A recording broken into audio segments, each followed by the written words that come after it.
If you're ready to take your destiny into your own hands, you've come to the right place. This is The Bulletproof Entrepreneur, featuring interviews with the most exciting and amazing entrepreneurs. Here's your host, Chi Odogu. Hey everyone, thanks for tuning into the show today. If you love what you hear on today's episode of the podcast, go to iTunes and leave a review and a comment. It helps other great listeners like yourself find the show. And of course, you can always find more episodes of the Bulletproof Entrepreneur podcast at www.odogwu.com. And without further ado, on with the show. Hey guys, welcome to the show. I have a great guest today. I'm talking to Joe Kashurba. Joe is a lifestyle entrepreneur and a business growth and marketing strategist. He started out his business in high school, building websites for friends, family, and close associates. He then started a startup in college that ultimately failed. And then by the time it failed, it was time for graduation. So Joe realized that he didn't have anything lined up after graduation in terms of employment. So he hunkered down and built his small freelancing business that he had on the side from high school up until college into a powerhouse marketing and web design agency. These days, he helps freelancers and new entrepreneurs grow their business with numerous courses, coaching, and consulting programs. So I'm pleased to have Joe on the show today to tell us a little bit about himself, his business, and how he grew his small freelancing firm right out of high school up until what it is today as a web design company making close to $50,000 a month. So with that said, Joe, welcome to the show. Hey, thanks for having me. Great. So Joe, tell us a little bit about yourself and your background. Yeah, I think you did a great job describing things in that intro there. You know, I started a freelance web design business in high school sort of by accident. I had a group of friends who had a band, and I went. They were playing at this restaurant, and I filmed them and sold videotapes of their band playing to their parents. It was my first entrepreneurial endeavor. And after that, I had the idea to do a video production business. And I built a website. I learned to build websites in order to build a website for that video production business that I was trying to start. Mm-hmm. But I never got any video production clients. But people started asking me for web design, seeing that I built a website for that business. And so that's how that got started in the beginning. Wow. So when you did that, what then happened? How did you run the business and start getting more clients? Because you were still in high school, and I'm sure you didn't know the first thing about organizing and managing a business that early in your career and in life, correct? Yes, not at all. At that point, it was just sometimes I'd work with somebody who'd call the high school, and they were looking for a high school student to build a website for them for a couple $100, or somebody I'd randomly meet or my parents would know or something like that. And that was really what it is. It was sort of doing whatever sort of came along. Mm-hmm. And so that's how it was all through high school and college, where the freelance web design was something that I did on the side. And so it wasn't until after I graduated from college, I didn't have a job lined up or anything like you mentioned, and I sort of had to make the freelance web design thing work. That's when I realized that, wow, I didn't actually know how to go out and get clients, because all the clients I'd ever had just sort of came from word of mouth and referrals and things like that.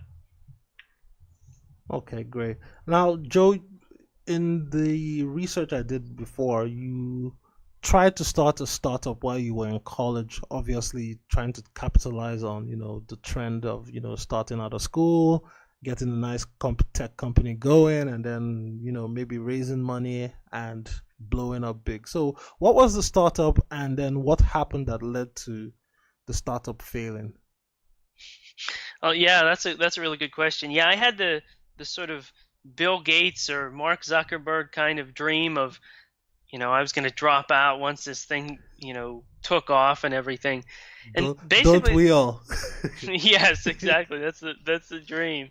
And the startup was a website, a do-it-yourself website builder, sort of like a Wix or Squarespace or something like that. And only the thing that I was trying to do was I had different versions of it for different industries. So I had one for lawyers and one for restaurants and things like that. And it really was a pretty miserable failure in that I never even got one person to sign up for it. So it was $9 a month, and I didn't even get one person to sign up. And was that because you didn't know how to go out and sell it, or it was not a solution people had a pain or a problem for? It was both of those things. Those were two big realizations I had to have. One, I wasn't actually doing anything to go out and get customers. I had this idea that if I just kept making different versions of it for different industries, somehow I'd get customers, but that's not how it works. You have to actually go out and do marketing and get in front of people. And the other thing, you hit the nail on the head, that I created a website builder that made sense to me as a web designer, but didn't make sense to a restaurant owner or a lawyer or somebody that was doing it themselves. And that was a big lesson, realizing that in business you don't want to create the product that you want. You need to create the product that your ideal client or your ideal customer would want, and create it from their perspective. Okay, so it sounds to me like you realized quite early that you didn't have the skills necessary to grow your business in terms of making sales and marketing. So how did you acquire the sales and marketing skills? Yeah, so it was after that business failed, and I'm trying to get freelance clients that I sort of figured things out. And I tried everything. I tried cold calling. I tried sending things in the mail. I tried Craigslist. I tried all kinds of different marketing strategies. And I think that the two things that happened were, one, I started learning about direct response marketing specifically. Okay. I think a lot of people have this. A lot of people think about marketing as putting your logo on stuff and getting your name out there, getting in front of people, because that's what they see big brands like Nike and things like big brands like that doing. But when you're a little company, you can't just spend a ton of money to plaster your logo everywhere. You need to do direct response marketing, where you would get in front of somebody, with a powerful message that connects with them, and you actually ask them to take a specific behavior, set up a call or buy something or something like that. And you're actually looking for a direct return on the time and the investment in the marketing, rather than just expecting to sort of get your brand out there. So does that make sense? Yes, that makes perfect sense. So who were the people that you understudied? Because I know direct response marketing, that's probably the purview of Dan Kennedy, correct? So who are some of your mentors while you were digging deep and learning that?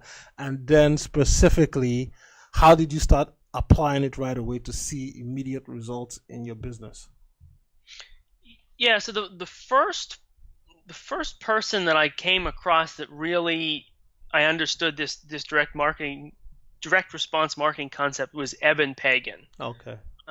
He has some really great programs and information on marketing specifically, and that's when I had that realization that, I need to create marketing that actually elicits a response and a behavior from people. And then it was from there that I started. I bought a ton of books from Dan Kennedy and read up on all of his information about writing sales letters and direct response marketing and everything, and went from there. And then sort of the second realization that I had to have was, and this is a sort of nuanced, I spent a lot of time learning about marketing and learning about copywriting, and for a long time it didn't actually do anything to grow the business. Because for a long time I was trapped in that information gathering mode. I kept thinking, well, if I read 10 more books on marketing, I'm all of a sudden going to make a bunch of money. But I needed to have a realization eventually that I had to actually stop learning and start going and actually doing it. Right? no amount of just tweaking my website and rewriting the copy was going to do anything unless I actually did some advertising or sent something in the mail or actually got in front of people. And a lot of people, especially starting early on, always fall into the trap of information gathering and information acquisition and perpetual study, not realizing that it really boils down to taking action on, even if it's just one chapter you learned in a whole book and what you mastered one chapter, you need to execute on that very well for you to start seeing results. Absolutely. It's sort of like there's a process. There's a lot of people out there, especially in like traditional businesses that sort of never thought about marketing or never learned anything about marketing, and they're just sort of grinding away at their business, living off of referrals and stuff, and so that's not good. And so you have to go from that place to the place where you're actually learning about business and marketing. And as Michael Gerber says in the E-Myth, you start working on your business instead of in your business. And you're learning and gathering all this information. But I think sometimes people get caught in that step and they never get back to the actually running their business and applying everything and taking action phase. Yeah. And so you did this, you started implementing. Now, Joe, I know starting out in high school, you were charging a couple $100 to build websites and stuff for people. How did you get the confidence to charge $30,000 for a website and then start charging multiple monthly recurring fees? Because that's a big mental jump, I know you have the marketing skills, you have the design skills, but then the confidence to actually charge what you're worth is a gap that a lot of people actually miss when they're starting and they're running their business. So how did you get that confidence to just make what I call it 100-time jump in your income? Yeah, and it definitely didn't happen overnight. It was a sort of a number of it was a deliberate process of increasing my prices, and I think that's one piece of it. I was very deliberate about continuously over time increasing my prices. And some of it was honestly by accident. I had one time, this was actually still in college, I had a situation where at that point I was charging about maybe $700 for a website, and I was so busy with finals and everything that somebody was interested in the website, and I actually didn't have time to do it. So instead of quoting them $700, which is what I usually was charging, I think I quoted them $1,700. So wow. I added $1,000 to it, and then they bought. And now $1,700 websites, much lower than anything I do now, but that was huge. It was this realization that, I wasn't charging anywhere near what I should, and it was just that I did an experiment. So one thing I always recommend to people is, when you're in a situation where you can afford to do a little bit of experimentation, just try increasing your price, try changing your price and see what happens. A lot of people probably don't even need to do anything different to increase their prices. They just need to actually try it. Yeah, and I think it just reminded me of a video I saw of Gary Vaynerchuk a while back where he said when he was starting out the marketing agency as he transitioned from Wine Library, that what he did was he quoted a client one time, I think it was 100,000, and then the client laughed at him, and then he dropped down to 50,000, and then the client told him to go F himself, and then he quoted 5,000, and then the client was like, okay, I'll pay 5,000 for that. And up until that point, he had never charged 5,000 for anything. So that's funny. That's really funny. So how did you start creating a consistent stream of clients coming into your business? Because I know you're a big proponent of marketing now. So what were some of your systems and your processes you created and implemented to make sure that you always had clients coming through the door, or your phone ringing, or your email buzzing? I mean, at the very, very sort of beginning of starting to do marketing and stuff, it was directly reaching out to people. So reaching out to people via direct email and just emailing them with, finding people who are a really good fit and directly emailing them, or even even going on Elance, which is now Upwork these days, I used to have a daily routine where I'd go on Upwork and spend an hour just sending out proposals and contacting people on Upwork, and turning that into an actual system that was something I did every day. So those kinds of things started to get clients coming in, and then the thing that really blew things up, the one thing that really blew things up for us was Google AdWords. So what specifically about Google AdWords helped your business grow? Yeah, it was I think a lot of people sort of think that Google AdWords should work, but they can't quite figure out how to get it to work. I mean, people are on Google searching for web design companies. It should work, but I think a lot of people go and try AdWords and spend a few $100 and it doesn't work for them. And the couple things that I did differently were, one, I said, okay, I'm going to figure out how to get AdWords to work. And I committed to spending a few $1,000s on it in an attempt just to get one client, rather than saying I'm going to spend $100 and see what happens. So I really spent enough money to that I could test some things, experiment with it, and I gave myself the room to figure out how to get it to work.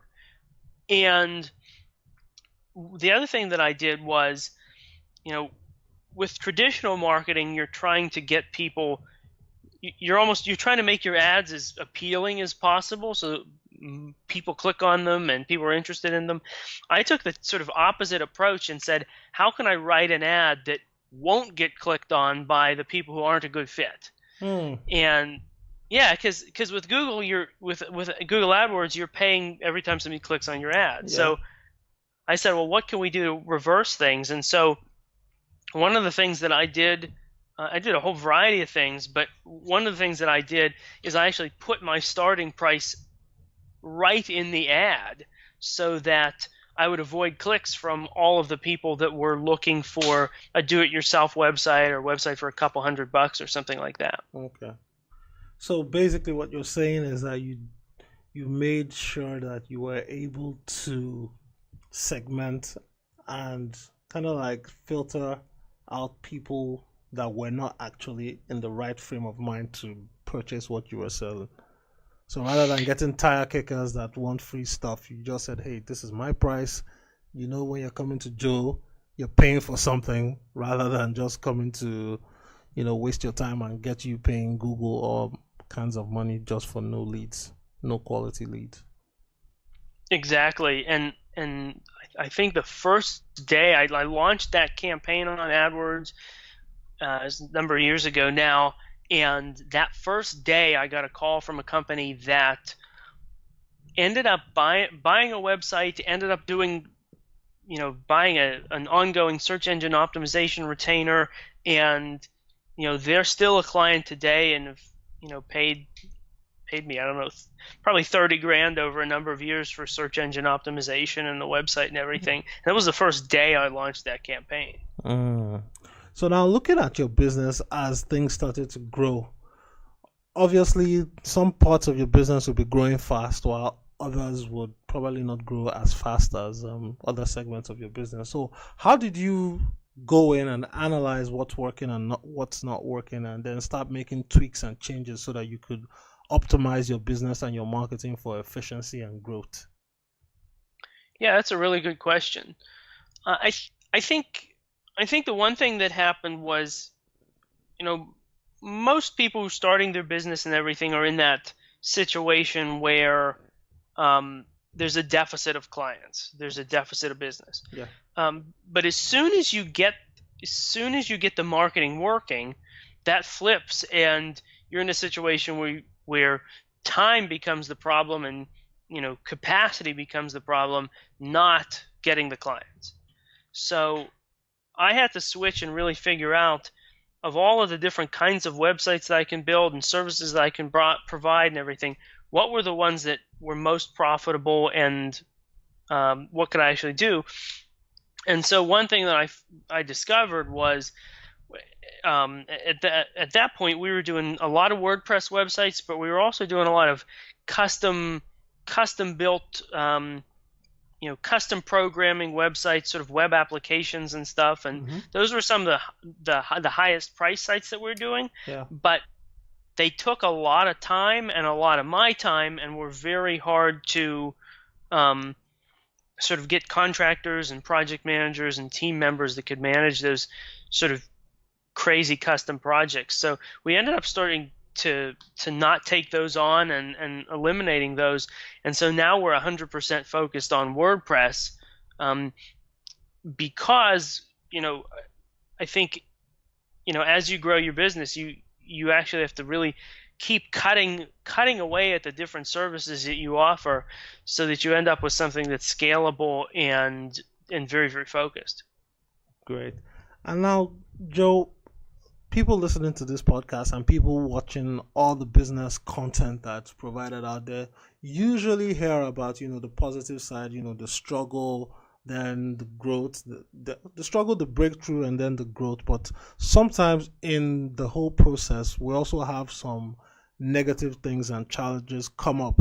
And in your case, for example, as you were growing your business and you were making big deals and helping several companies around the world grow their businesses, you also had people that were trying to smear your name and pull you down on the internet. So how did you cope and deal with those challenges, knowing fully well that you were doing an honest work, earning honest money and helping people around the world, but yet you still had trolls that were coming after you and trying to smear your good name and cause you to have kind of like a bad, well, a slight tarnished reputation on the internet? Not that you have a bad reputation, but they were trying to tarnish your good reputation on the internet. Yeah, it's a really good question. And I think what I've found, and I'll tell you a couple stories on that. I found that anytime you go out in business and you sort of put yourself out there, you're going to run into people in situations where you're doing everything right, and somebody says something bad about you or is unhappy about something. And at first it's really shocking, and you feel like you did something wrong, or maybe you should shut down your business or this kind of thing. And I think it's just it's important to realize that's going to happen and sort of see it as something that's going to sort of thicken your skin. And at the end of the day, you have to make a decision between, do you want to build your business? Do you want to live the life that you want to lead and achieve your dreams? Or do you want to sort of hide from the possibility that you might ruffle some feathers? And but it's hard. It's definitely hard. The first time that ever happened to me was still back in high school, and it was shocking. It was like one of the most horrible experiences ever at that point. What happened was, I was in the local newspaper. The newspaper in my local town did a story about me, about how I was in high school and I had this web design business and everything.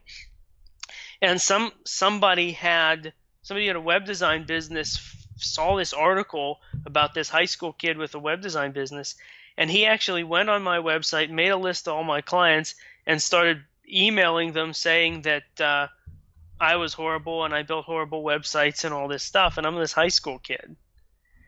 And that was shocking. I mean, when a client of mine forwarded that to me, I can't remember if I started crying. I probably did. I mean, that was one of the most horrible things that ever happened to me. But I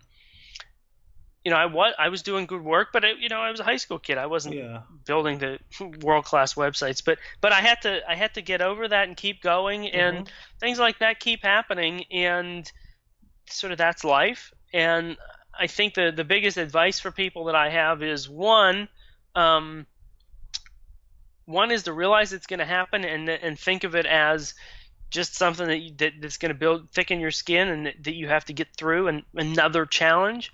And the other thing is, do your best to ignore it rather than sort of engaging with it or getting angry about it. And I think the more you focus on doing good work, on getting results for your customers or your clients, and providing a lot of value, sort of the testimonials and reviews and things that will be generated by that. The good publicity will be generated by that, and I think that's a better strategy than sort of trying to fight it, right? Yeah, because when you start fighting them, that means you're also adding fuel to the fire, and that could spiral out of control because you don't want to see you don't want to let people see that it's getting to you. Everybody kind of expects that there'll be bumps in the road and challenges along the way, but engaging and going down to the level of people that are trying to pull you down just affects you even more. So it's always better to rise above the situation and just ignore it, kind of like a mosquito trying to take a bite out of you. Yeah, it's like in the Secret book and documentary. I forget who is in there. Somebody says, "What you resist persists," and I think that when you try to really resist something and fight against something, I think you end up in a lot of times, in a lot of instances, sort of fueling it. Whereas if you just focus on, doing good work, that stuff will fade away, and that's not what people see when when the testimonials and the reviews and the positive stuff start coming out. Does that make sense? Yeah, so we've talked a lot about the business itself, the web design business, but you've also transitioned into being a coach and a consultant for people. So how did that come about? And then why did you decide that you wanted to give back and share and impart wisdom and knowledge to people that are coming up behind you? Because you could just have easily just said, hey, let me go on the beach with my lifestyle business and just keep making in the money and do my thing. Yeah, that's a couple things. So one thing happened was we eventually got to the place in with the web design agency that project managers were running most of the projects, and I sort of had some additional free time. And I always had this desire to be a teacher. I even remember asking some of my college professors after I graduated if there was any way I could be a professor and teach classes. Of course, I didn't have enough degrees to do that. Yeah. But it was always something that interested me, and people I knew were interested in how I was getting web design clients and what I was doing. So it seemed like this perfect opportunity to do something I'd really enjoy, and do the teaching via my own business. And so I started doing that. And it's been awesome. We've worked with a ton of really cool freelance web designers and agencies, and people are getting great results. And it's really a lot of fun to help people, and it's just a business that I really enjoy. And I think to answer your question about going on the beach, I mean, I try to travel a lot. I mean, I just, my fiance and I were just over in Europe for a while, and then I was in the Bahamas, and so I try to travel about a third of the year. But I think as being a part of things, one of the things about being a true entrepreneur, I feel like, is that sort of that's your calling, and no matter what, I feel like you'd still be doing some sort of business or some sort of endeavor. So could you give us like one major example of someone that came to you for help, for coaching, and then how you were able to advise them and coach them out of their previous state where they weren't doing just as well or being successful in their business to a point where they're now making the money they want, they're living their life they dreamed, and their business is growing month over month? Yeah, I'll give you a sort of a very specific example of a realization that sort of I facilitated someone having during a call, and then that resulted in the next steps from there. I was talking to someone who had a web design business, and they were focused on a very specific industry, and they were sort of wanting to switch to a different industry or a different focus, and I didn't understand why. And they kept telling me that the people in their industry didn't want to pay a whole lot, and they were very cheap and things like that, and it didn't make sense to me. And so as we kept talking, and they were telling me about their email list, and they do a lot of promotions to their email list to generate clients, but everything's really low dollar value and everybody's really cheap and everything.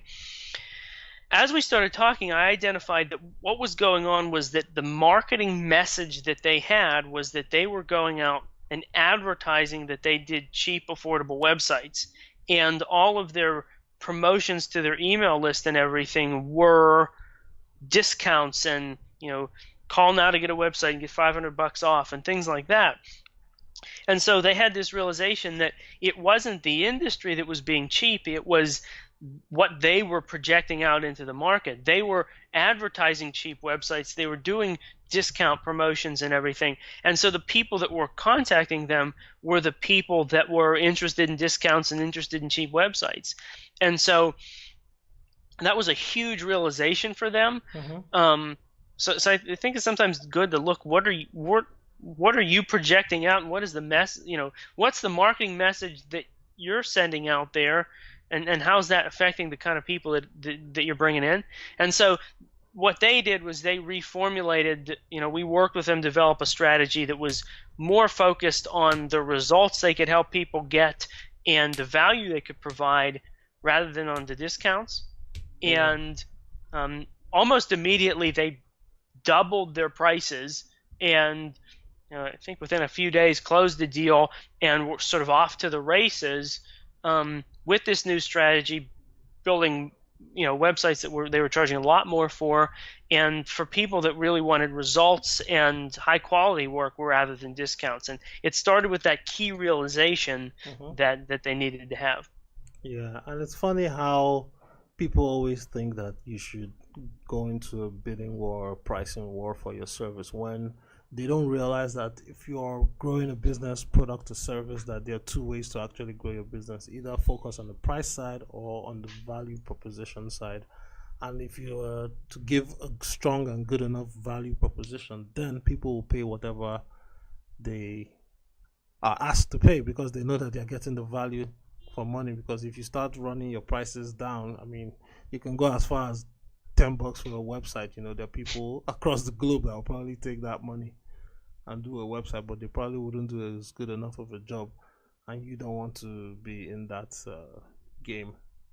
Well, go on. It's funny you said $10 for a website, because that was when I had that do-it-yourself website builder, that's what I was charging. I was charging $9 a month for that, and I never got anybody to sign up. And I was in that mindset of pricing. Well, I thought, well, if I kept dropping the price, somebody would eventually buy it, but I wasn't providing the value, and so even at $9, it wasn't. Nobody was taking the action. Yeah, because at one point people know subconsciously that, hey man, I get what I pay for. So if I get a $5-10 website, I might as well live with the consequences of getting that kind of a website. Exactly. So that's great. So as we start to wind down the show, Joe, I'm just gonna ask you some quick wrapping up questions, and then I'll let you go. So, going back in time to when you first started out, knowing what you know now, what would you do differently? The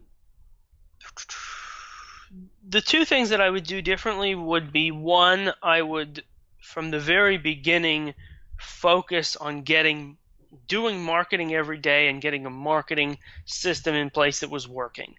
I spent a lot of time sort of trying to get referrals and sort of hoping that my business was going to eventually grow, and I could have avoided a lot of that had I just realized I need to be doing something every single day in my business to get in front of ideal clients, and that my number one priority needed to be getting a marketing system in place that worked, that was repeatable, that I could just run and sort of bring in clients on demand. And I could really have shortcutted a lot of things had I understood that needed to be my priority. And then the other thing would be focusing on the value and the results that I could provide people, the solutions to problems I could provide people, and that kind of thing, as opposed to the affordability and cheap websites and that kind of thing, and the pricing war. Those would be the two things that would really make a difference if I had understood. And in your experience, what's the most frustrating thing about being an entrepreneur? I think it's that. I think it's the roller coaster up and down thing that you that you have to really get used to, and even after 12 years or so in business, it's still something that is a struggle. It's that roller coaster where one day, maybe 1 hour, things seem so amazing, and then the next hour things are rough. You'll have at noon you'll talk to a client and they're saying, yeah, I'm definitely going to get started and I'm going to send you the check now. And then 1 o'clock you'll talk to somebody and they're saying, yeah, I'm sending my check. And so by 1 o'clock you're like, wow, I sold these 2 clients, everything's amazing. And then by 4 o'clock they both emailed in and said they're not moving forward, and then some other client emailed you with some problem, and now you're like, the whole world's falling apart. And that is entrepreneurship, that crazy up and down. And I think if you're going to be an entrepreneur, you just have to realize that that's sort of part of the game. Yeah, that's interesting. And who's an entrepreneur you admire, and why do you admire that person so much? Let's see. I'm going to say Eben Pagan again. I mentioned him. His information has been really, really impactful for me. And one of the reasons I really admire him is because he's someone that is very focused on marketing and, being really good at copywriting and everything like that, but at the same time is very, very focused on providing tons of value and really delivering amazing products. And I think going for that balance is really an important thing. I think there's people out there that focus only on sort of their product or their service and never do any marketing, and so that's not the right thing. Mm-hmm. And then there's people that sort of advocate 100% focus on marketing, and then your product or service doesn't have to be that great. And I don't think that's the right way to go either. And so I think Eben has a really good balance, and it's good to see, and it's something good to look up to.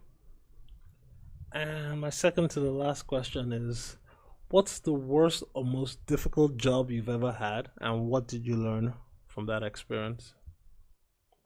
That's a really good question. The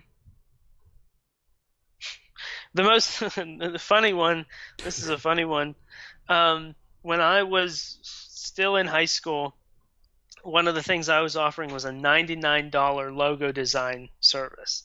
And I was getting clients on Craigslist.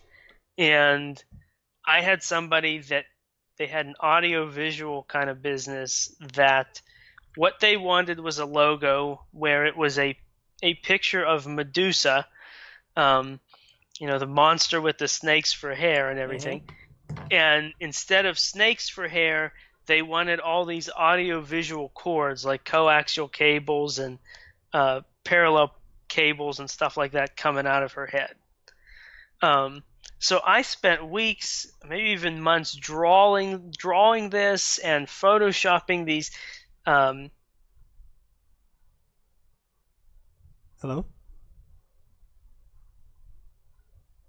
Hello?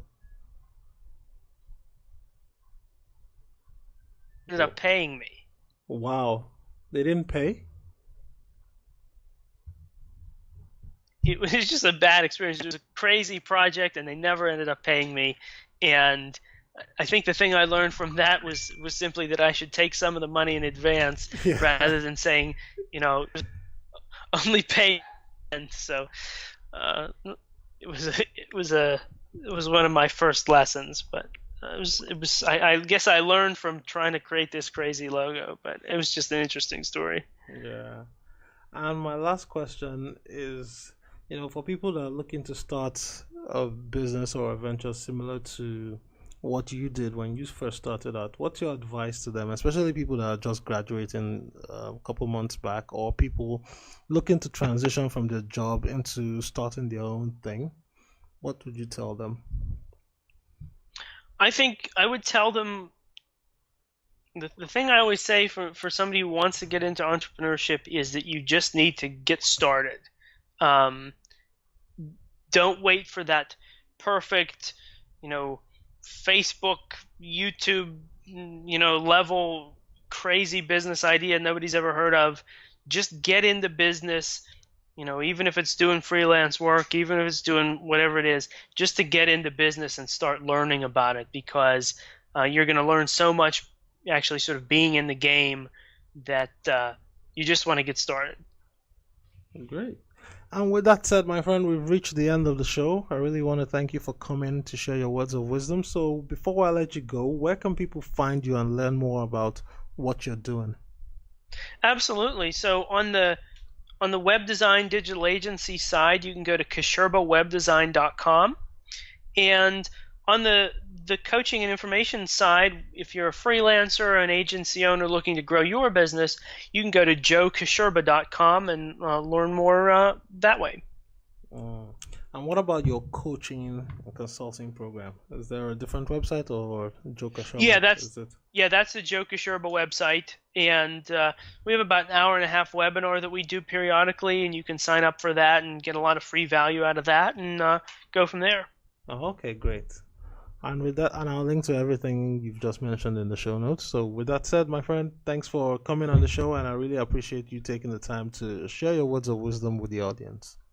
Absolutely. Thanks so much for having me. Hey everyone, thanks for tuning into the show today. If you love what you hear on today's episode of the podcast, go to iTunes and leave a review and a comment. It helps other great listeners like yourself find the show. And of course, you can always find more episodes of the Bulletproof Entrepreneur Podcast at www.odogwu.com.